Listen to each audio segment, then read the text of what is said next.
A verdade é que quase ninguém fala sobre isso. Quando você decide se afastar de algumas pessoas, mesmo que de forma silenciosa, mesmo que sem briga, sem anúncio, sem justificativa, algo profundo acontece dentro de você. E por mais que a gente tente fingir naturalidade, não é fácil. Porque se afastar não é simplesmente ir embora. É reconhecer que um vínculo deixou de nutrir, deixou de fazer sentido ou deixou de fazer bem. Quando você se afasta, muitos imaginam que você virou frio, distante, egoísta. Mas o que ninguém te conta é que na maioria das vezes o afastamento acontece depois de um processo silencioso, de um desgaste emocional, de pequenos incômodos acumulados, de limites ultrapassados tantas vezes que você já nem tinha certeza se merecia ser respeitado. O afastamento quase nunca nasce da raiva. Ele nasce da exaustão, da lucidez e de uma pergunta que dói. Por que eu continuo insistindo nisso? E existe também um lado do afastamento que ninguém vê, o luto. Sim, você vive um luto, mesmo que a pessoa ainda esteja viva, mesmo que nada tenha acontecido de dramático, você está se despedindo de uma versão de si mesmo e de uma expectativa que nunca se cumpriu.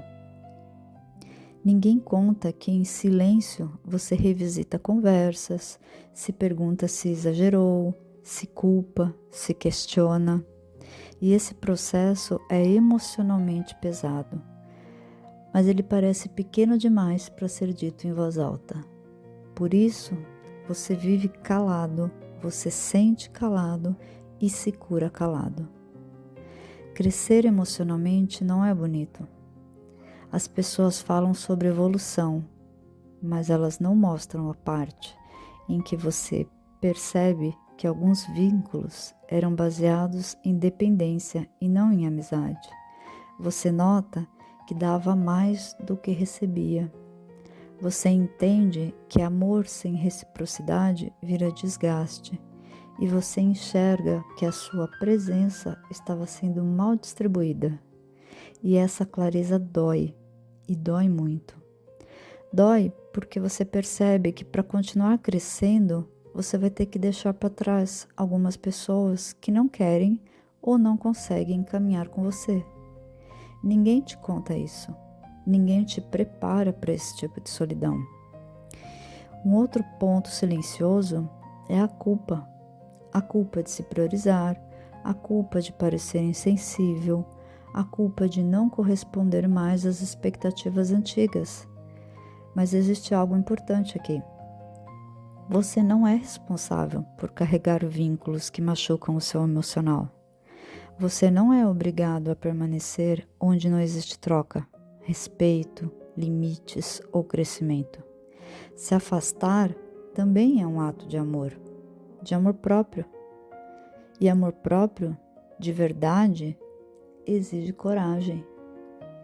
O que ninguém te conta, porque quase ninguém chega até essa parte, é que depois do luto vem a clareza. Você começa a perceber que a sua energia volta a fluir, o seu emocional fica mais leve, seus limites começam a ficar mais firmes, a sua intuição fica mais forte, a sua vida volta a se alinhar. E aí você entende que não se tratava apenas de se afastar de alguém, se tratava de se aproximar de si mesmo.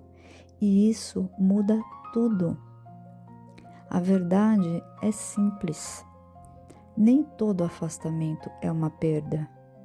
Às vezes é proteção, às vezes é recomeço e muitas vezes é o único caminho para você voltar a ser quem realmente é.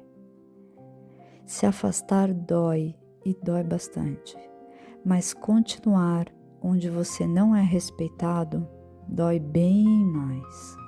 E você merece uma vida onde a sua paz vale mais do que qualquer vínculo que te desgasta. Quando você decide se escolher, nenhum afastamento é realmente um fim, é sempre um começo.